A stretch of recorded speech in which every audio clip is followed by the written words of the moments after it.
तेरा किसने किया है श्रृंगार सारे, लागे तुझा सा तो दिल तार सावरे, लागे तुझा सा तो दिल तार सावरे। तेरा किसने किया है, तेरा किसने किया है श्रृंगार सावरे, लागे तुझा सा तो दिल तार सावरे, लागे तुझा सा तो दिल तार सावरे।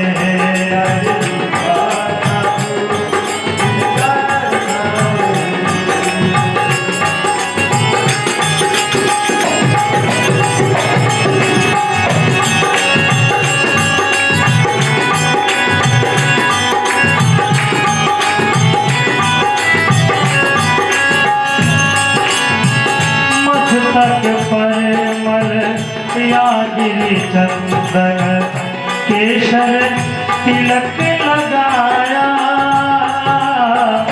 मस्तक परमल यागिरी चंदन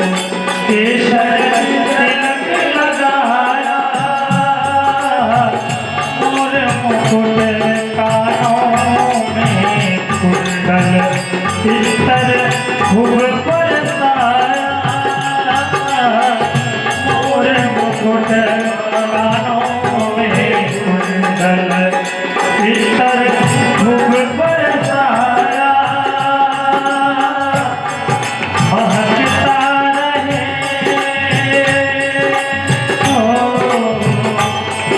महकता रहे दरबार सामरे महकता रहे दरबार सामरे किया है श्रृंगार सामरे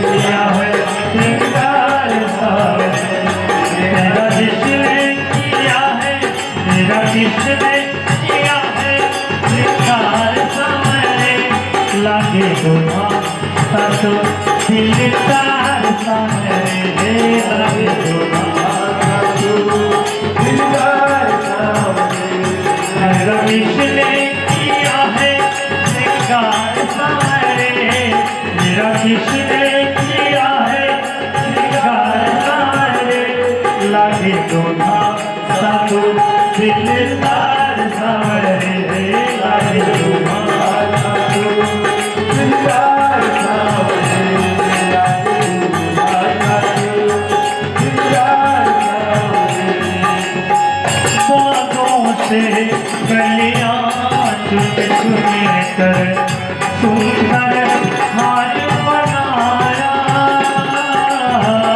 बागों से गलियां चुन चुन कर सुंदर हार बनाया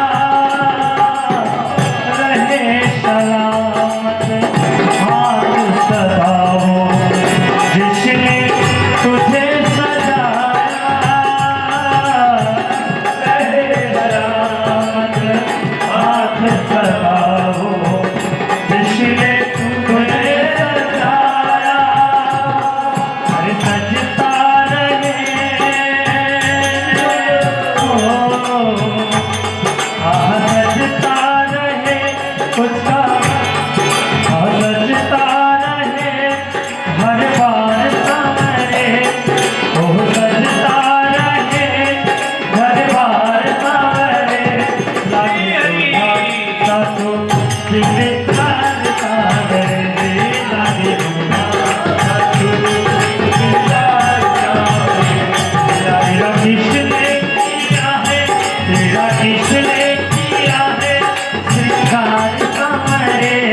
लागे दोना सातो दिलदार सामरे लागे दोना सातो दिलदार सामरे लागे दोना सातो दिलदार सामरे।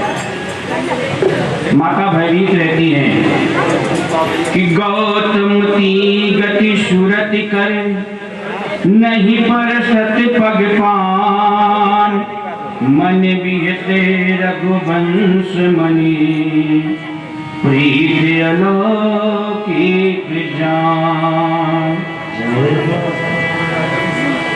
माता को याद आ गई यही प्रभु राम है जिनके चरण रज से पत्थर बनी नारी अहिल्या पत्थर से नारी बन गई अहिल्या।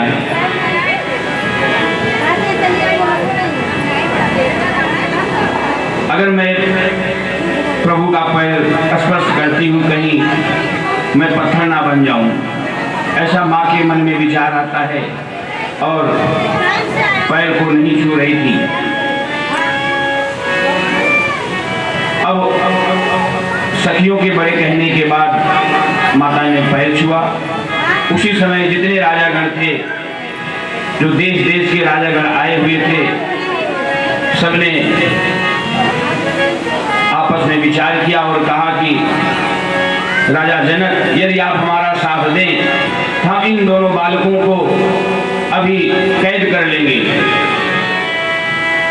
भैया लक्ष्मण को थोड़ा क्रोध आया, उन्होंने कहा भैया थोड़ा इनको प्रसादी दे दिया जाए। प्रभु ने कहा नहीं, घबराओ मत, चिंता मत करो, अभी एक बाबा आ रहे हैं, सब ठंडे हो जाएंगे।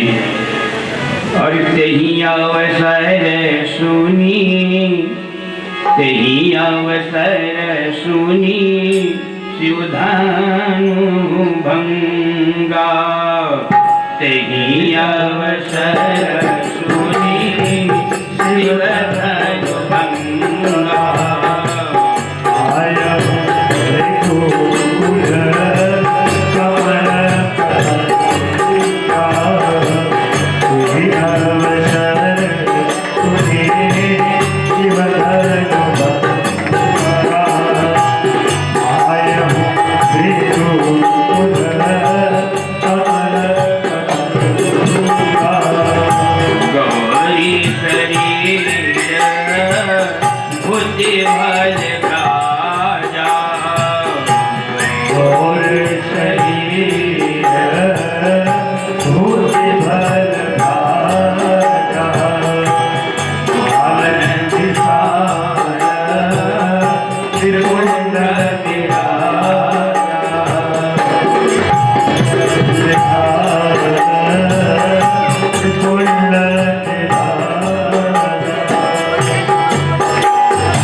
तीस जटा ससुरे बदन सुहावा शीश जटा ससी बदन सुहावा ऋषभ सिंह छुग अग्नि होइया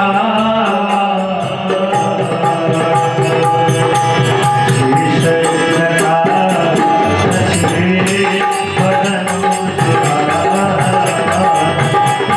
ऋषभ सिंह छुग अग्नि होइया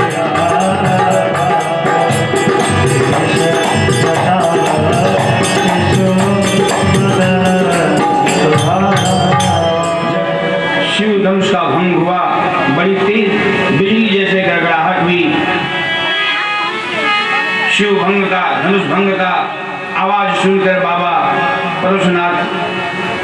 परशुराम जी चल पड़े। जनक जी के सभा में पहुंचते हैं। बाबा का गोरा शरीर था, बबूत लगा हुआ था, मस्तक पर त्रिकुंड धारण किए हुए थे। बाबा मस्तक पर त्रिकुंड धारण किए हुए थे। क्रोध से भवें टेढ़ी हो गई थी। परशुराम को आते देखकर सारे राजा अपने अपने पिता के साथ अपना अपना नाम बताते हैं। अवसर देखकर बाबा विश्वामित्र प्रभु राम और लक्ष्मण के साथ पहुंचते हैं और प्रणाम करते हैं। प्रभु राम और लक्ष्मण को बाबा के चरणों में प्रणाम करवाते हैं।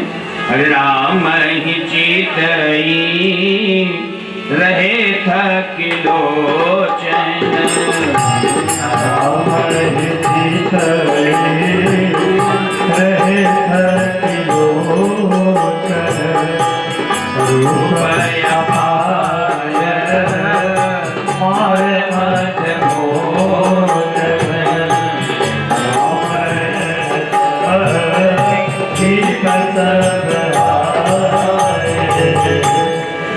उस समय का नियम था, बिना परशुराम के किसी भी कोई भी क्षत्रिय सम्मेलन नहीं होता था। जब बाबा सभा में पहुंचते हैं, देखते हैं बड़ी भीड़ भाड़ है। जनक जी से पूछते हैं कि जनक ये कैसी भीड़ है। जनक ने पूरा समाचार, पूरी कथा गा डाली। इसी समय बाबा की निगाह टूटे हुए धनुष पर पड़ गया। बाबा कहते हैं कि जनक, मूर्ख जनक, तुमने किसकी आज्ञा से शिव धनुष को तोड़ा डाला और किसने तोड़ा, मुझे बताओ, अन्यथा तेरा जो साम्राज्य है सब मैं अभी नष्ट कर दूंगा। सबके सब राजा वहां डरे पड़े हुए थे। जनक जी महाराज डर गए, चुप होकर पीछे एकदम शांत मुद्रा में खड़े हो गए। बाबा बहुत क्रोध में आ गए। तब प्रभु श्री राम जी जाकर कहते हैं कि नाथ शंभु धनु भंजनिहारा,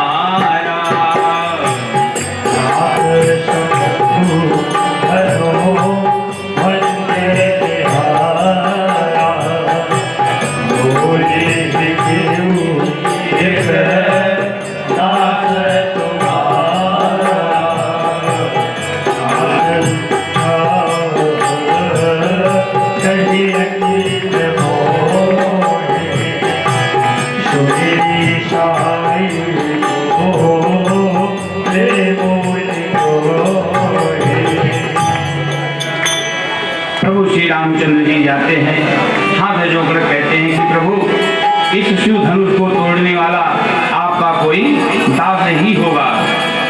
सेवक सो जो करे सेवकाई,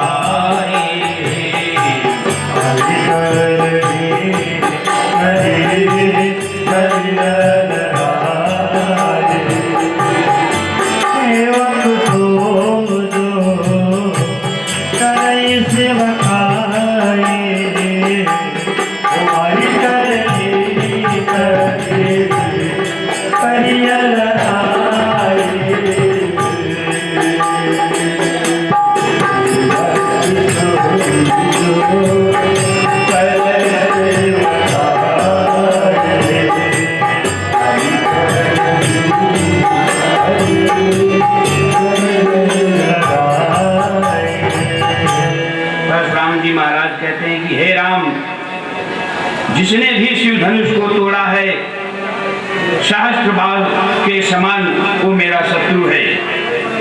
इतने में लक्ष्मण महाराज आगे आ जाते हैं, कहते हैं कि महाराज बहु धनु ही तोड़ी लड़काई, कबहू न अफिरत कीने गोसाई, यही धन कर ममता कई हेतु, सुन रिसाए कहा भृगुकुल हेतु। लक्ष्मण जी ने कहा महाराज, आके प्रणाम किया लक्ष्मण जी ने, फिर कहा महाराज बचपन में तो मैंने बहुत ही धनुष तोड़ी थी, तब तो आप गुस्सा नहीं किए, अब क्यों गुस्सा कर रहे? ये धनु ही है कि धनुहा? जब छोटा था छोटी धनुष को तोड़ा था, अब बड़ा हो गया तो बड़ी धनुष को तोड़ा हूं।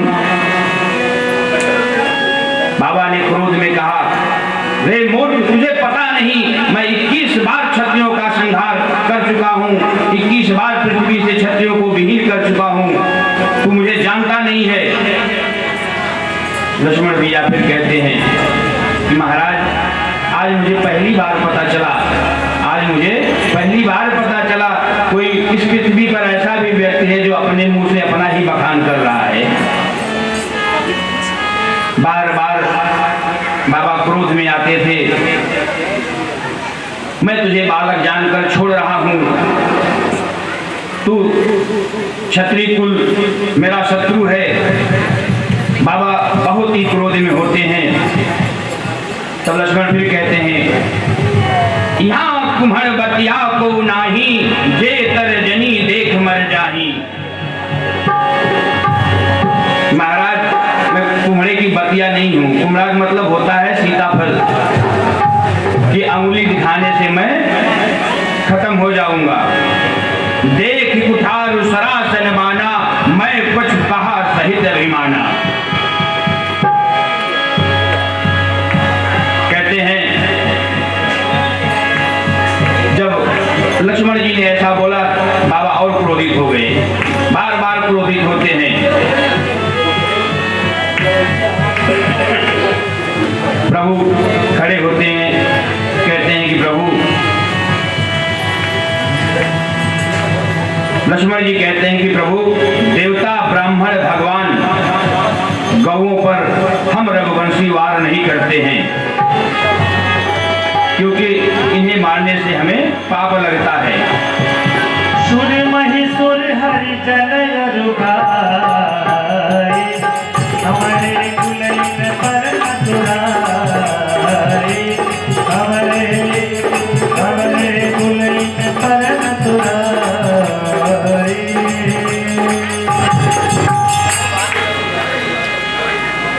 तो यह धनुष तो पुराना था, लोग क्या कर सकते हैं। तब विश्वामित्र खड़े होते हैं, बाबा विश्वामित्र से कहते हैं ये बालक बड़ा ही बुद्धि है, उद्दंड है, मूर्ख है और बड़ा ही निडर है। और लक्ष्मण जी से रहा नहीं गया, फिर बोले हे मुनि, आप अपने मुंह से ही अपना बखान कर रहे हैं और अभी तक हमने ऐसा कुछ सुना ही नहीं है। फिर बाबा क्रोध में आते हैं, कहते हैं बस।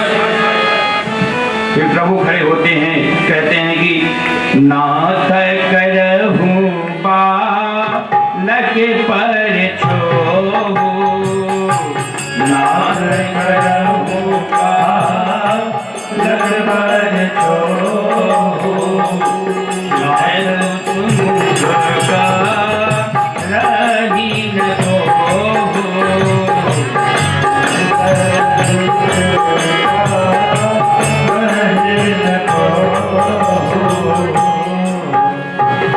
कहते हैं कि प्रभु ये दुधमुआ बच्चा है भी, इस पर क्रोध मत कीजिए, चंचल है और इसे छोटा बच्चा समझकर क्षमा कर दीजिए।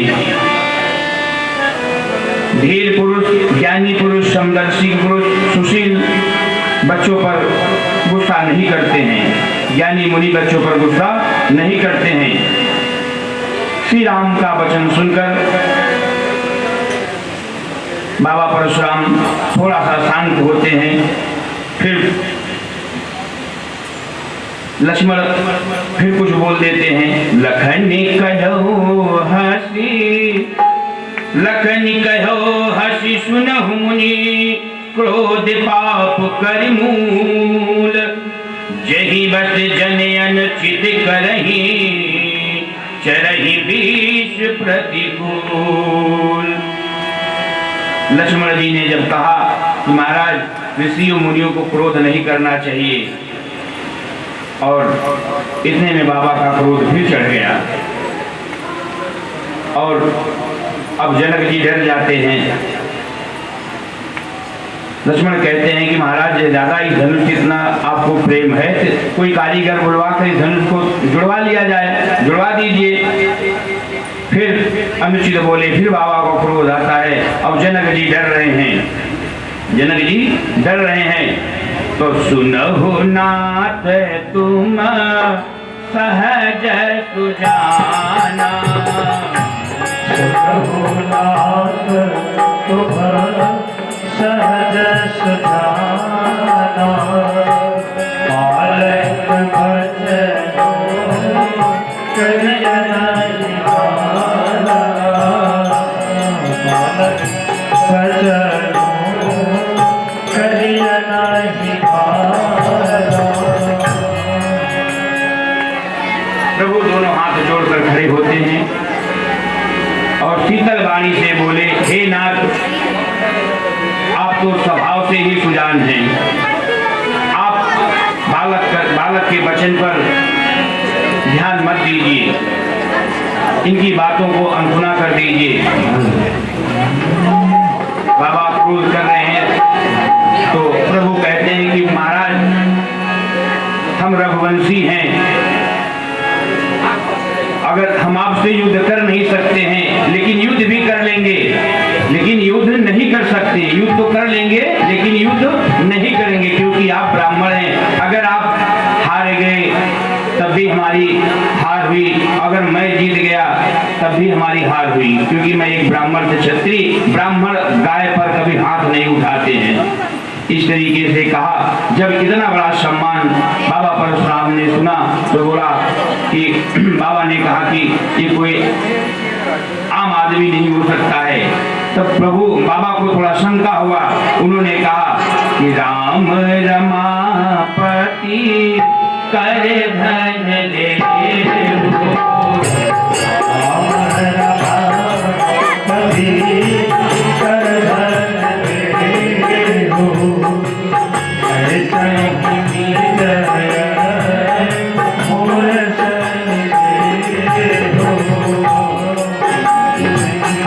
Yeah.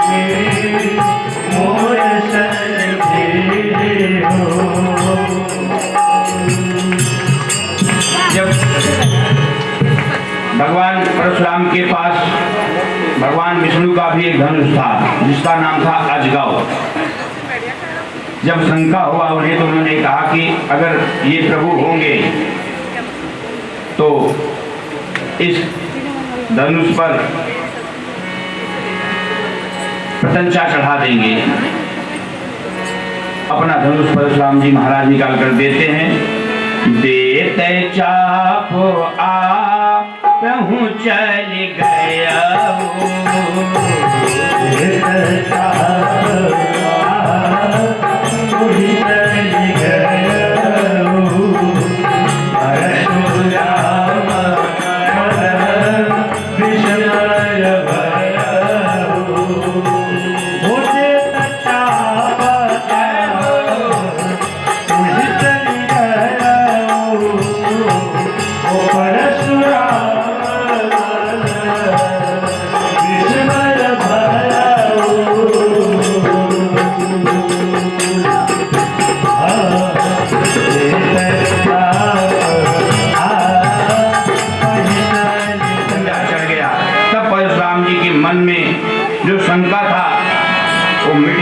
परशुराम जी मन में बड़ा आश्चर्य किया और बहुत पश्चाताप किए। तो जय रघुवंश बनज बन भालू, जय रघुवंश बनज बन भालू, कहन तनुज कुल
लेने। इसके बाद वन को चले गए।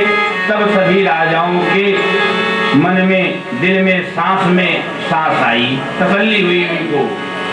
विश्वामित्र जी ने कहा, महाराज जनक, जयमाल करने से शादी नहीं हो जाएगी, अब कुल रीति रिवाज से शादी की जाए।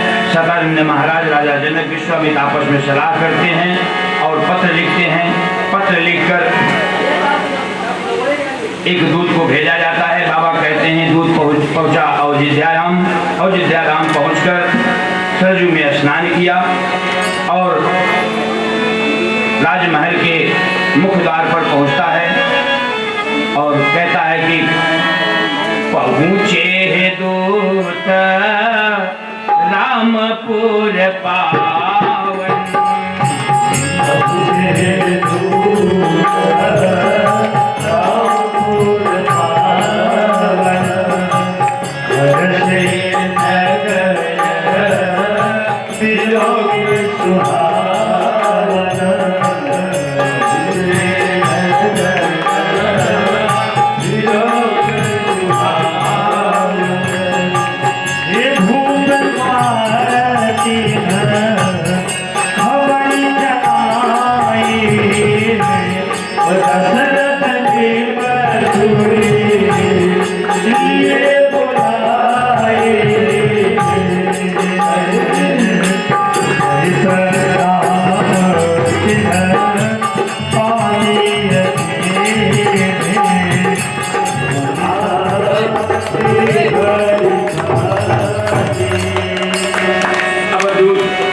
पहले अयोध्या नगरी को देखकर बड़ा हर्षित होता है और संदेशा जाता है राजमहल के अंदर। राजा ने बुलवाया, दूत को बगल में बैठाया और चिट्ठी जो लेके गया था चिट्ठी पढ़ी। राजा खूब खुश हुए, गदगद हुए। चिट्ठी वाचते समय उनके आंखों से आंसुओं की धारा बहने लगी। दूतों को अपने निकट बुलाकर राजा ने बैठाया और सारा कुशलता पूछता। पुनि धैर्य धीर पत्रिका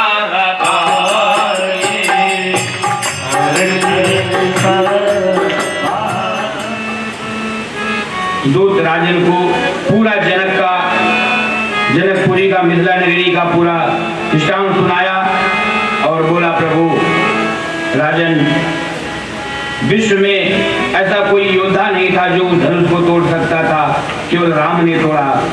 राजा दशरथ ने जब ये सुना तो गदगद हो गए, बहुत खुश हुए। राजा लगे निछावर देने और दूत को इतना निछावर दिए। खुशी से महाराज जो मिथिला से आया हुआ दूत को बहुत सारा धन दिया, लेकिन दूत ने कहा कि महाराज, हम बिटिया के घर का धन नहीं लेते हैं। हम देखिए, कल्पना कीजिए कि वो कैसा व्यक्ति रहा होगा। उसने कहा कि महाराज, हम बिटिया के घर का पानी भी नहीं पीते हैं। मिथिला जानकी हमारी बिटिया के समान है, हमारे गांव की बहू बेटी है और मैं बेटी के यहाँ का पानी हम लोग नहीं पीते हैं। राजा खूब खुश हुए। और एक बात बताइए, अगर आपका बेटा कोई शुभ कार्य करे, खूब अच्छा कार्य करे, सबसे पहले आप लोग किसको बताएंगे? अपनी पत्नी को जाके बताएंगे। अगर बेटा कोई कार्य करता है, बढ़िया कार्य करता है जिससे नाम हो, तो सबसे पहले पति जाके अपने पत्नी को बताता है। लेकिन राजा ने यहाँ कुछ ऐसा किया नहीं। राजा ने तुरंत कहाँ गए? गुरु वशिष्ठ। उसके बाद आकर सारी रानियों को सूचना दी। सब रानी खुश हुई। भाई पत्रिका आई थी, सारी रानियों को पढ़कर बाँचकर सुनाया। सब खूब गदगद हुए। अरे भुवन चारि दश धरा उछाऊ, भुवन चारि दश धरा उछाऊ, जगत सुता रघुबीर बिराऊ। ओ भुवन भरा हे भुवन चारि दश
सुंदरी मंगल सीता ले गए नाम राम तरु सीता बहुत पूछा भवन अति थोड़ा माला हो कुंवरी चला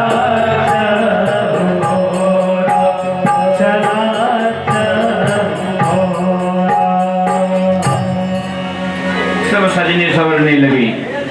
बारात की पूरी तैयारी हो गई। एक सुंदर सा रथ सजाया गया जिसमें गुरु वशिष्ठ जी को बैठाया गया और एक सुंदर सा रथ सजाकर राजा दशरथ के लिए सजाया गया। बारात चली, साधु संत गीत मंगल गा रहे हैं। बारात 4 दिन में मिथिला नगरी पहुंच गई। कितने दिन में? 4 दिन में। राजा जनक जी अयोध्या के बाद जितनी भी नदियां पड़ी थी सब नदियों में राजा जनक जी ने पुल बनवा दिया था। हर जगह खाने पीने की व्यवस्था करवाई थी। बारात जनकपुर पहुंची। राजा दशरथ खूब हाथी घोड़े लेकर गए हुए थे। राजा जनक जी स्वागत किया। जनवासे में राजा दशरथ जी को बिठाया और फिर धूमधाम से पूरी रीति रिवाज के साथ शादी करने के लिए भरत शत्रुघ्न को भी साथ में लेके गए। जब राम लक्ष्मण ने सुना कि पिताजी आ गए तो अपना बैग उठाए और सीधा जनवासे में आ गए। अब तक घराती में थे, अब बाराती में आ गए। बारात में आके मिल गए। उसके बाद राजा जनक ने कहा कि भाई अब भगवान को तो अयोध्या में तो है नहीं, उपटन लगानी चाहिए, हल्दी लगानी चाहिए। अतः फिर राम को कहाँ भेजा गया? घर में। और सखियां उपटन लगा रही हैं। लगाने के लिए आई तो देख रही हैं कि भगवान की पूरा पसीना पसीना हो गया था। अब तो लक्ष्मण भी साथ में नहीं थे। लक्ष्मण पिताजी के साथ, भैया भरत और शत्रुघ्न के साथ हो गए। अकेले कौन गया? राम गए। सखियां कहती हैं अरे छूटल लीलार पे पसीना है लाल काए, छूटल लीलार पे पसीना, छूटल लीलार पे पसीना है, छूटल लीलार पे पसीना, छूटल लीलार पर पसीना है लाल काहे, छूटल लीलार पे पसीना, छूटल लीलार पे पसीना है लाल काहे, छूटल लीलार पे पसीना। शरद के प्रभात रहे नहीं दोपहरिया, शरद के प्रभात रहे नाही दुपहरिया, शरद के प्रभात रहे नहीं दोपहरिया, शरद के प्रभात रहे नाही दुपहरिया, नहीं रहे हो नहीं रहे जेठ के महीना है लाल काहे, छूटल लीलार से पसीना,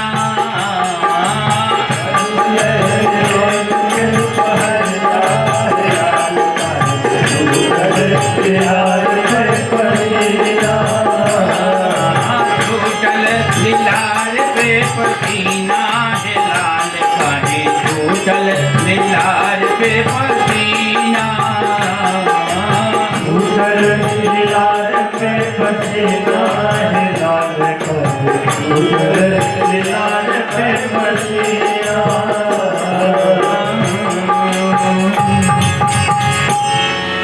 उपटन लगाने के बाद इस बारात में ब्रह्मा, विष्णु, महेश, इंद्र, सूर्य, अग्नि सारे देवता विराजमान हुए थे। कोई कहता है कि दशरथ बड़े भाग्यशाली हैं तो कोई कहता है जनक बड़े भाग्यशाली हैं, और भाग्यशाली तो दोनों थे।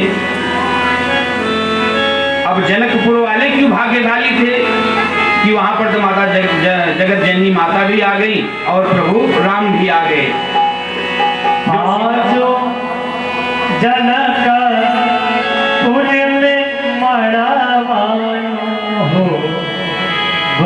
सुहावन लागे सीता की चढ़े लहरियानो बड़ा मन भावन लागे सीता की चढ़े लहरियानो बड़ा सुहावन लागे आज जनकपुर में मरवानो बड़ा सुहावन लागे सीता की चढ़े लहरियानो बड़ा सुहावन लागे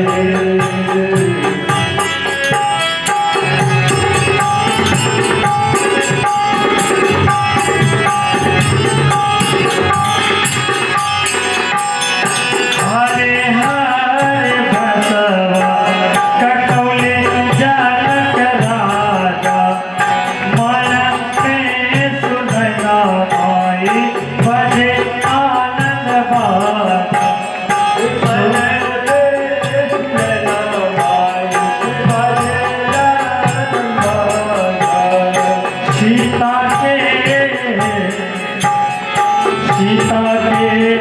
चढ़ल लहरियानो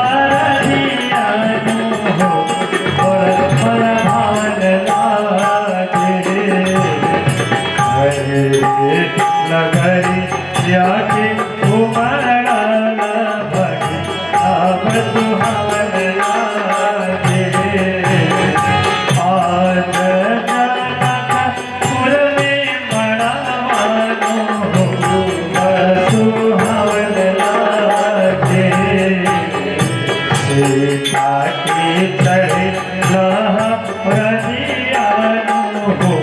बड़ा सुहावन लागे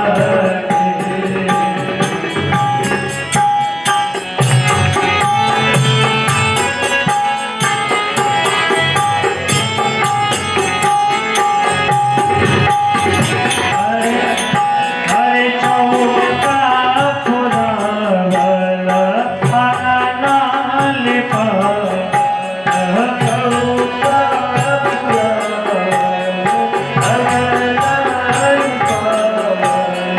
लगनी सुनर सिया के सुहगिया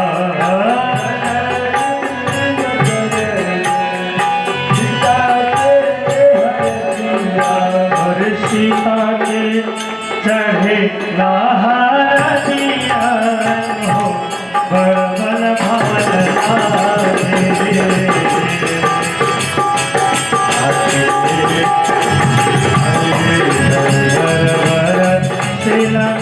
यनवन हो जैसन सावन लागे भर बजलाना यनवन हो जैसन सावन लागे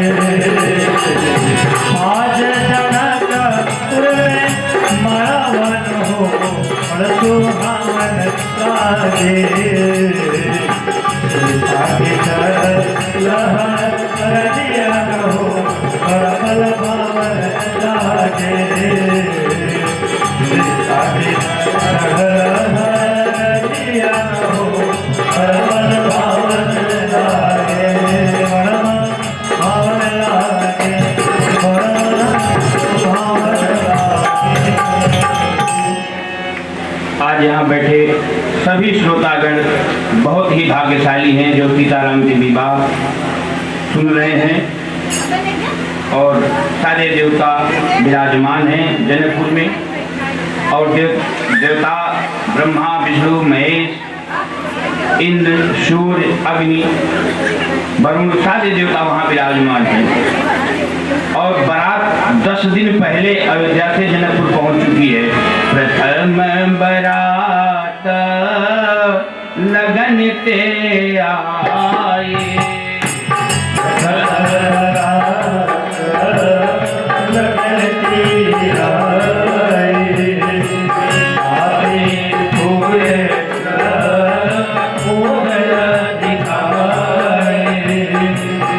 रहमान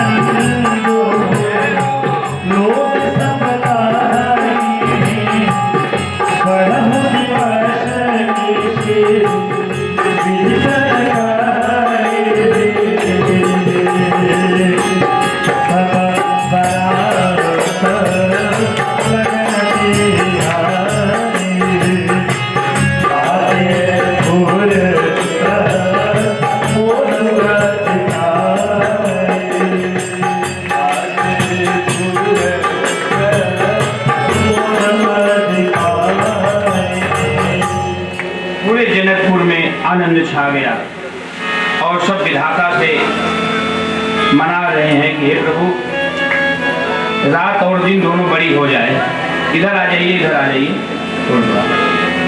रात और दिन दोनों बड़ी हो जाए। सखी आपस में बात करती हैं कि सखी, दो युवराज और आए हुए हैं, दो कुमार और आए हुए हैं। एक सखी कहती है पता है, पता है। तो तीसरी कहती है हाँ, एक का नाम भरतलाल है, दूसरे का नाम शत्रुघ्न है। तो पांचवी सखी कहती है ये चारों सगे भाई हैं, ये चारों सगे भाई हैं। और प्रभु से आंचल फैलाकर भीख मांगती है। मुहूर्त निकाला गया था अगहन मास। कब? अगहन मास। भगवान की राम की शादी कब हुई थी? अगहन मास के शुक्ल पक्ष तिथि पंचमी। अगहन मास सन तो नहीं पता है खैर, लेकिन है कि अगहन मास शुक्ल पक्ष तिथि पंचमी थी। और तुलसीदास जी कहते हैं कि उपमान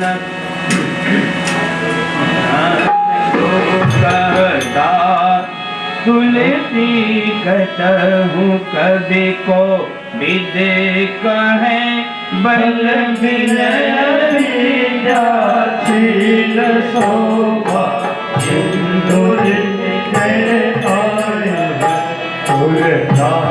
सकल कथा चल बचन सुना वही चाहे उतारो भाई नहीं हम सुमंगल चाहे हम उतारो भाई नहीं हम सुमंगल धैर्य घोर बेला विमल सकल सुमंगल मूल विप्रन कहूँ विदेशन जान सगुन अनुकूल। संध्या वेला आ गई और बुलावा गया कि जनवासे से बारात निकली द्वार पूजा के लिए। जब ब्रह्मा जी निकले बाहर तो देखते हैं और शंकर जी से कहते हैं कि प्रभु ये मेरी बनाई हुई रचना तो नहीं है। शंकर जी ने कहा कि ब्रह्मा जी आप किसके बारात में आए हो? पता है ये प्रभु पालनहार भगवान विष्णु अवतार श्री रामचंद्र जी की बारात है, मेरे इष्ट है, उनकी बारात में आप आए हुए हो और यहाँ की आप शोभा पूछ रहे हो। मंडप में खूब बढ़िया मंडप सजाया गया था। मंडप में दोनों तरफ से, एक तरफ वर पक्ष दूसरी तरफ कन्या पक्ष बैठे, बीच में कुछ सिंहासन लगा दिया गया, कुर्सी लगा दी गई। सारे लोग पहुंचे। जनक जी ने बारातियों का ऐसा स्वागत किया, कोई भेदभाव नहीं किया। जैसे राजा दशरथ का स्वागत किया उन्होंने, उसी प्रकार सारे बारातियों का स्वागत किया। क्योंकि समझी तो दोबारा फिर जाएंगे, लेकिन बाराती एक ही बार जाते हैं, इसलिए बारातियों का स्वागत उन्होंने खूब किया। कुछ लोग होते हैं पक्षधर होते हैं। एक बार हम अपने एक मित्र के साथ किसी के उनके सिस्टर के यहाँ गए, बहन के यहाँ गए। जब बहन के यहाँ पहुंचे तो बहन जी ने क्या किया, दूध लाया और जिसमें मलाई थी वो मलाई वाला दूध अपने भाई को दे रही थी और जो खाली था वो मुझे पकड़ा रही थी। तो भाई उनके भाई को बुरा लगा, उन्होंने पलट दिया। तो ऐसे भी लोग होते हैं, अपनापन उनके अंदर ज्यादा होता है। अब जनक जी ने अपनापन नहीं किया, जैसे बाराती थे उसी तरीके से सबका एक समान उन्होंने सत्कार किया। फिर सभा में सूर्य नारायण भगवान और अग्नि देवता पधारते हैं। अरे आजो आजो मिथिला नगरी या निहाल सखिया चारों दुल्हा बड़का कमाल सखिया चारों दुल्हा बड़का कमाल सखिया। आजो मिथिला नगरी या निहाल सखिया आजो मिथिला नगरी या निहाल सखिया चारों दुल्हा में बड़का कमाल सखिया।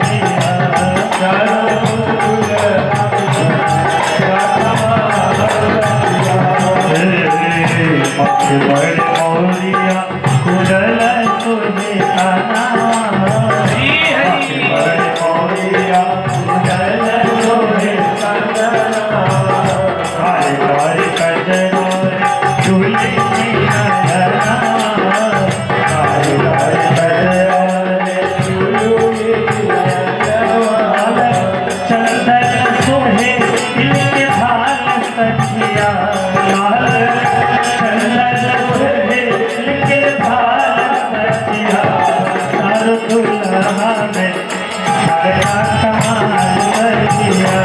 चारों दुल्हा में घर का कमाल कर दिया।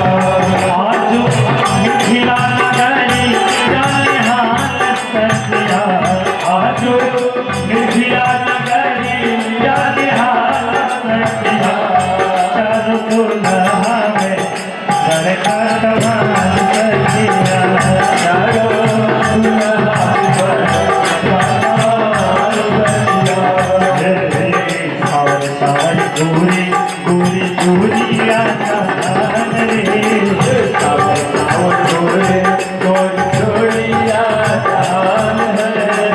सावर सावर निकले सुन अखियाँ निकले सुनली ना कान है।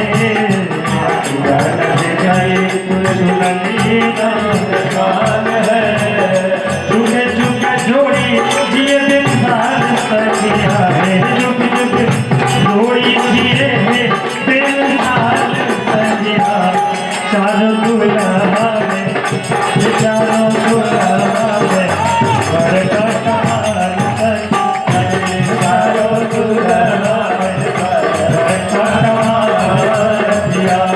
आज मिथिला नगरी जाने हालत कर दिया। आज मिथिला नगरी जाने हालत कर दिया। चारों दुल्हा में घर का कमाल कर दिया।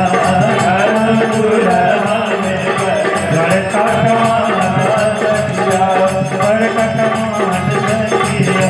घर का कमाल कर दिया। जनक जी ने पाँव धुलने के लिए सोने की थाली मंगाई। अब सभी लोग सोच रहे हैं कि ये वही पाँव हैं जिसको भगवान भोलेनाथ अपने हृदय में धारण करते हैं। काकभुंडी महाराज अपने मन में बसा लिए हैं प्रभु के चरण। ये वही चरण है जिसने अहिला का उद्धार किया था। ये वही रथ चरण है जो मुनिवर ऋषि तरसते रहते हैं। तो लागे पखारन पाए पंकज प्रेम तन पुल कावरी। नभ नगर गान निशान जय उमागे जन चौदिसा चली। जे पद सरोज मनोज हरे उर करत देव विराजई।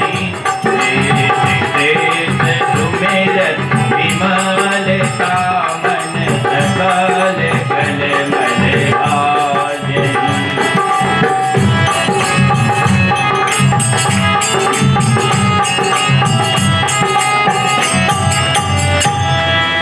प्रभु के चरणों को जनक जी प्रक्षालन करते हैं।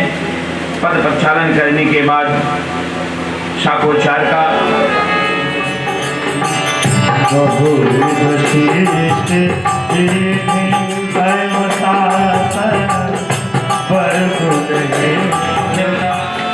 सोचते हैं कि प्रभु राम तो एक हाथ से दे रहे हैं और माता जानकी ने दोनों हाथ से दिया था। माता जानकी ने दोनों हाथ से दिया था, प्रभु एक हाथ से दे रहे हैं। फिर गुरु वशिष्ठ का आदेश पाकर दोनों माता जानकी और प्रभु राम को एक आसन पर बैठाया जाता है। फिर विश्वामित्र महाराज पूछते हैं जनक जी से कि भाई प्रथम जो गुणशील शोक सुभाए मई सब रीत प्रीत समेत कर तो ब्याह निप भरत ही नहीं। अब मांडवी का विवाह भरत जी के साथ और उर्मिला का विवाह लक्ष्मण के साथ और सुत तीर्थ की विवाह शत्रुघ्न भैया के साथ होता है। और उसके बाद राजा दशरथ जी कई बार माता गुरु जी से कहते हैं, गुरु जी अब हमें चलना चाहिए, शादी संपन्न हुआ, अब बहुत समय नहीं लेंगे, गीत में ने समय ज्यादा निकल जाएगा। तब हाथ पहुन आई नित्य नव नगर आनंद उछाऊ दशरथ गौन सुहाव न काऊ। जब किसी को रोकना हो तो उसका नया नया स्वागत रोज करना चाहिए। कितने लोग हैं जो रिश्तेदार आते हैं तो अपने मन में तो अकुलाते रहते, सोचते रहते हैं कि इतना जल्दी चले जाएं। जरा से भी उनके मुंह से निकला भैया आज मैं जाना चाहता हूँ, देख लो एक आध दिन और रुक जाते, ये नहीं कहेंगे, इतना बोलते हुए खड़े हो जाएंगे। रिश्तेदार भी समझ जाते हैं कि लग रहा है कि ऊब गए हैं। लेकिन राजा जनक नित्य प्रतिदिन नया नया आदर सत्कार करते थे और बहुत दिवस बीते यही भांति जन सने रज बढ़े बराती। बहुत सारा दिन बीत गया, बहुत दिन बीत गया। राजा दशरथ ने गुरु विश्वामित्र से कहा, विश्वामित्र ने सदानंद महाराज से कहा, आपस में विचार, सदानंद महाराज मंत्री और राजा जनक विचार करते हैं और कहते हैं कि अवधनाथ चाहत चलन भीतर करहु जनाओ। राजा जनक संदेशा पहुंचवाते हैं कि राजा दशरथ अब अपने नगर को जाना चाहते हैं। भीतर संदेशा लेके गया एक दूत। जहां जहां बराती ठहरे थे वहां वहां बहुत प्रकार का भोजन, नित प्रकार का भोजन भिजवाया